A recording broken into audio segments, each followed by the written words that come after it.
सांसद चुना था, उस सांसद को इसी संसद में कहा गया कि वो अयोध्या का राजा हो गया है, तो उसकी सजा मिल्कीपुर की जनता जरूर देगी। चलिए देखते हैं क्या होने वाला है। लेकिन उन 11 सीटों की बात करें जिसका जिक्र अभी थोड़ी देर पहले राहुल जी कर रहे थे, वो 11 सीटें जो बीजेपी के लिए मुश्किल चुनौती हैं, उन 11 सीटों की बात करते हैं। आइए शुरुआत करते हैं नई दिल्ली पर। 26 साल से बीजेपी को यहां जीत का इंतजार है राहुल जी। बिल्कुल, और मैं आपको एक एक करके हम दिखा देते हैं।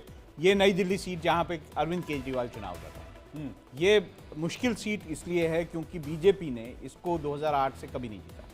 तो बीजेपी के लिए क्या नया फैक्टर हो जाएगा यहाँ पर, ऐसा क्या बदल गया जो कि वैसे तो कैंडिडेट उनके बहुत स्ट्रांग है, ऐसा नहीं कहा जा सकता कि स्ट्रांग कैंडिडेट उन्होंने नहीं दिया है।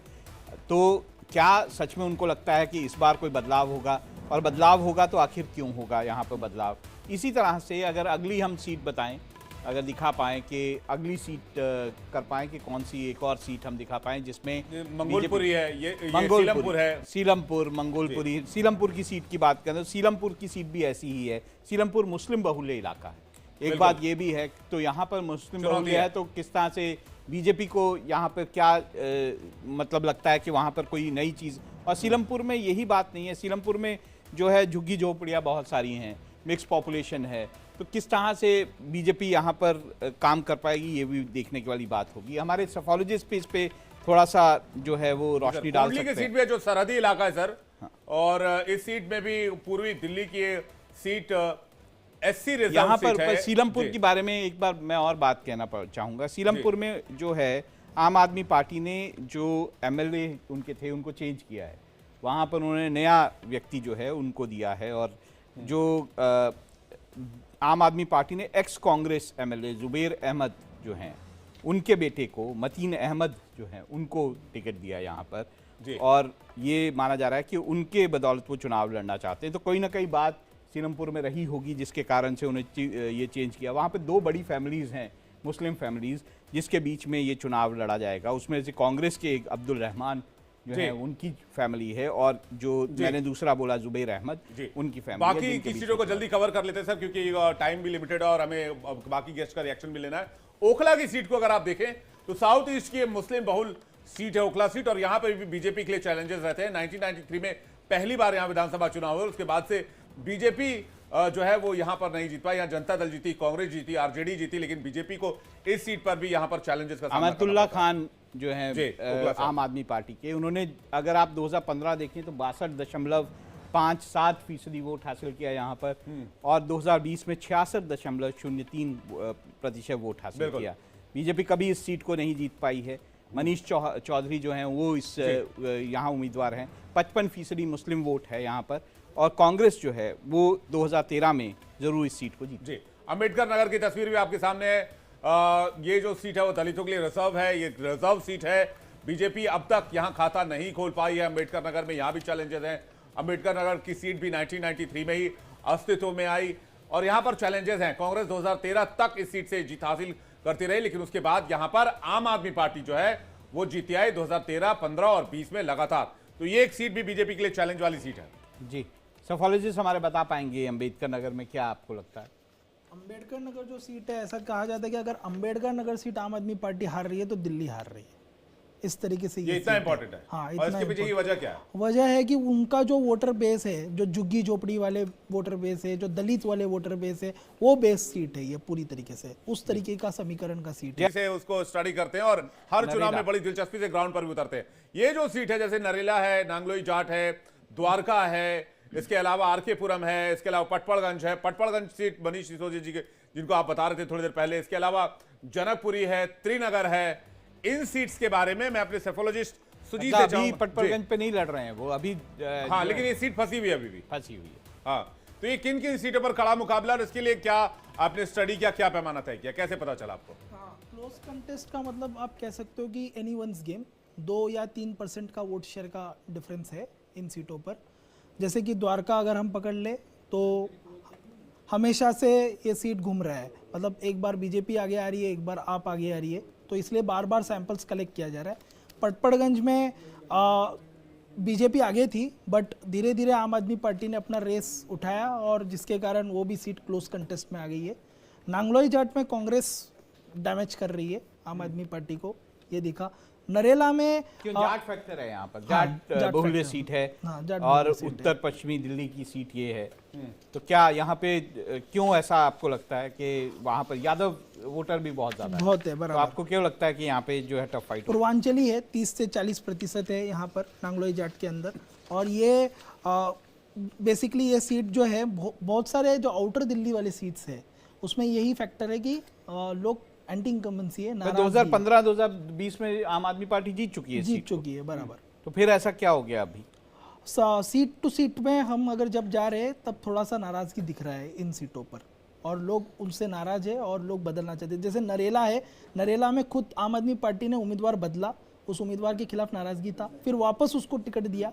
फिर जो बीजेपी के कैंडिडेट है वो काफी स्ट्रांग है, ठीक है, जो नए कैंडिडेट को दिए काफी अच्छे प्रत्याशी। देखिए नरेला की तो बात समझ में आती है, नरेला में मांग की जा रही थी मेट्रो जो है स्टेशन वहाँ बनना चाहिए, उसकी मांग केंद्र ने मान ली, वहाँ जाट का फैक्टर है बहुत ज़्यादा, वो ये सारी बातें मानी जा सकती हैं कि वहाँ पर बीजेपी कोई खास वीक नहीं थी। 41.54% उसने 2020 में वोट शेयर लिया था, तो ये माना जा सकता है कि हो सकता है वहाँ इस तरह की फाइट हो। लेकिन नांगलोई जाट जहाँ पे बहुत क्लियर वो था, उसमें क्या हुआ? नहीं, हमारे इसमें तो जो वोट मुद्दे हैं उस मुद्दे में जाट और पूर्वांचली में आम आदमी पार्टी को कंपेयर टू दिल्ली इस सीट में काफी कम वोट पड़ रहा है। चलिए द्वारका की सीट की बात कर लेते हैं। द्वारका आउटर दिल्ली की सीट है, आप बताएं उसमें क्या हुआ? द्वारका जो सीट है वहाँ पे विनय मिश्रा जी, महाबल मिश्रा जी के बेटे लड़ रहे हैं और बीजेपी ने प्रद्युम्न राजपूत जी को टिकट दिया है, ठीक है। ये सीट भी फंसा हुआ है, ये सीट में भी पूर्वांचली बहुल्य सीट है। आखिरी में कौन जीतेगा ये अभी कहना मुश्किल है यहाँ पर, क्योंकि 1-2% का गैप है। और यहाँ पे एक कैंडिडेट है आम आदमी पार्टी के ही पार्षद थे नरेंद्र गिरसा जी, वो चले गए हैं बीजेपी के साथ और वो काफी डैमेज कर रहे हैं मंगोलपुरी इलाके। आरके पुरम पे बात कर लेते हैं। आरके पुरम आखिर क्यों फंसी हुई सीट है, या आरके पुरम में ऐसा क्या हो गया? एक मिनट। हाँ, आरके पुरम में भी जो हमें सर्वे के अंदर दिखा कि विधायक के खिलाफ नाराजगी थी, विधायकी का खिलाफ, और लोग वहाँ पे विधायक से नाराज के कारण पार्टी से नाराज हो गए, लेकिन पार्टी ने उसे वापस टिकट दिया और उसका नुकसान थोड़ा बहुत हो रहा है। और वहाँ पे मध्यम वर्गीय लोग ज्यादा है, ठीक है, जो बीजेपी की तरफ झुकाव थी। पटपरगंज की सीट में अवध ओझा यहाँ पर हैं, खुद मनीष सिसोदिया ने ये सीट छोड़ी। अवध ओझा बहुत अच्छा अपना उनका व्यक्तित्व है, तो ऐसे में ये सीट क्यों फंसी हुई है? वैसे ये माना जाता है पिछली बार बहुत कम वोटों से जीते थे। पिछली बार भी फंस गए। जैसे पटपड़गंज के समीकरण देखें तो पूर्वांचली 25% है, पहाड़ी 20% है, ब्राह्मण 12% है, गुज्जर 8% है, दलित 8%। आप जिस तरह से बता रहे हैं जहां पर पूर्वांचली बहुल इलाका है वहां पर चीजें फंस रही हैं, तो ये कुछ और जो है मोड़ डाल सकती है अगर हम रिजल्ट्स की बात करें, नतीजों की बात करें। पीछे रीजन यही है कि पूर्वांचली में जो मेन है ना वो ज्यादातर बीजेपी। सर इस पर चर्चा जारी रखेंगे, लेकिन एक बड़ा दिलचस्प आंकड़ा हमने इस सर्वे में, माफ कीजिएगा, हमने इस ओपिनियन पोल में निकाला कि महिलाओं की पसंदीदा पार्टी कौन सी है। महिलाएं किंग मेकर हैं इस बार के चुनाव में भी, और हर पार्टी ने, चाहे वो गैस चूल्हा हो, चाहे वो रियायत हो, चाहे वो दीदी सम्मान योजना हो, नारी सम्मान योजना हो, महिला सम्मान योजना हो, इस तरह की योजनाएं लेकर हर पार्टी इलेक्शन में आई है। तो वो आंकड़ा क्या कहता है वो हम दर्शकों के सामने रखने जा रहे हैं। महिलाओं की पसंदीदा पार्टी कौन सी है? आम आदमी पार्टी पर 56% महिलाओं ने मुहर लगाई है दिल्ली विधानसभा चुनाव के लिए।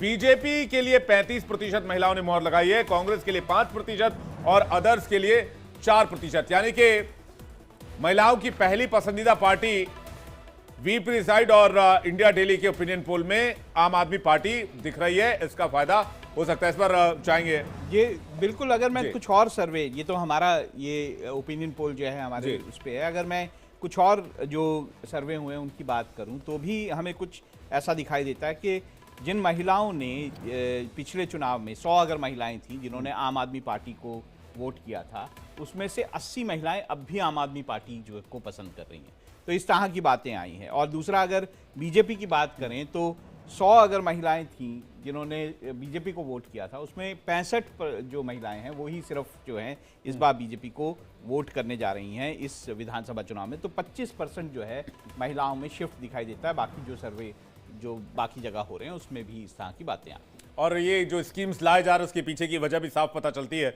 अगर हम इस आंकड़े पर नजर डालें। महिलाओं के लिए फ्री बस सेवा, उस पे बात करती हुई महिलाएं नजर आती हैं। गैस सिलेंडर्स को सब्सिडी देने की बात हो, रियायत देने की बात हो, वो है, लेकिन वादा किया गया है तो उसका भी असर जो है। लेकिन इसके उलट दूसरी तस्वीर सर नजर आती है जब हमने पूछा कि भाई पुरुषों की पसंदीदा पार्टी कौन सी है, तो मामला यहां पर पलट गया। ये बड़ा दिलचस्प होने वाला है। देखिए, दर्शकों के सामने रखते हैं। पुरुषों से जब ये पूछा गया कि भाई आपकी पहली पसंदीदा पार्टी कौन है, तो उन्होंने 49% पुरुषों ने बीजेपी को सिलेक्ट किया है, आम आदमी पार्टी को 46% लोगों ने सिलेक्ट किया है, कांग्रेस को 3% लोगों ने और बाकियों को 2% लोगों ने। बहुत ज्यादा फासला नहीं है, लेकिन महिलाओं और पुरुषों के बीच का जो क्लियर द्वंद्व है वो साफ नजर आता है। ये पुरुष जो है वो कह रहे हैं बीजेपी, महिलाएं कह रही हैं आम आदमी पार्टी। इंटरेस्टिंग है, और जहां पर सभी महिलाओं वोटरों को जो है रिझाने की कोशिश करती हैं सभी पार्टियां, वहां पर ये साफ दिखाई दे रहा है कि जहां पर लोकसभा में महिलाओं ने बढ़ चढ़ कर जो है बीजेपी को वोट दिया था,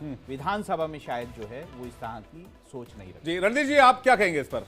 ये क्या है कि महिलाएं आज की डेट में अगर आप ग्राउंड पे पता करेंगे तो उनको आम आदमी पार्टी पे ज़्यादा भरोसा हो रहा है। रीज़न है क्योंकि उनको बस सेवाएं दिखती हैं, उनको जो 2100 रुपये की जो घोषणा हुई है उस पर अगर आप देखेंगे तो उसमें भी महिलाओं को लगता है कि नहीं, आम आदमी पार्टी के ही पक्ष में है। तो इस तरीके से महिलाओं को काफ़ी चीज़ें लगता है कि नहीं, अगर देखा जाए तो ये सारी चीज़ें बीजेपी और कांग्रेस भी बोल रही है, लेकिन आज तक कांग्रेस और बीजेपी ने किया नहीं, आम आदमी पार्टी ने करके दिखाया। तो इसलिए आम आदमी पार्टी के ऊपर कई सारे स्टेट्स में किया है, महाराष्ट्र में किया है, राजस्थान में किया है। आपको ये क्यों नहीं लगता, देखिए अगर 2100 रुपये जो है वो अरविंद केजरीवाल दे रहे हैं, तो दूसरी तरफ तो 2500 रुपये दे रहे हैं, और उसके बाद भी और भी उसमें बहुत सारे जो कहा गया कि हम ये फ्रीबीज देंगे, वो फ्रीबीज देंगे, तो बीजेपी या फिर कांग्रेस पे विश्वास क्यों नहीं हो रहा? बिल्कुल आपकी बात सही है कि वो भी दे रहे हैं, लेकिन महिलाओं को ये लगता है कि नहीं, अभी तक क्यों नहीं दिया था। बीजेपी की भी सरकार है इसमें, केंद्र सरकार बीजेपी, और स्टेट में आप देखेंगे तो काफ़ी चीज़ें हैं जो महिलाओं को भरोसा, दिल्ली की महिलाओं को भरोसा आम आदमी पार्टी के ऊपर ही है।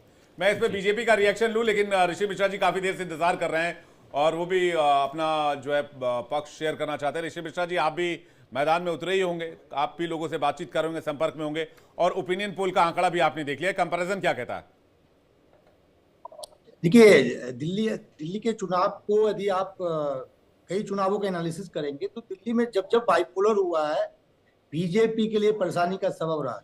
1993 को छोड़ दे, 1993 के बाद तमाम चुनावों को देख ले, चुनाव जब बाइपोलर हुए हैं, बीजेपी को चुनावी हार का सामना करना पड़ा।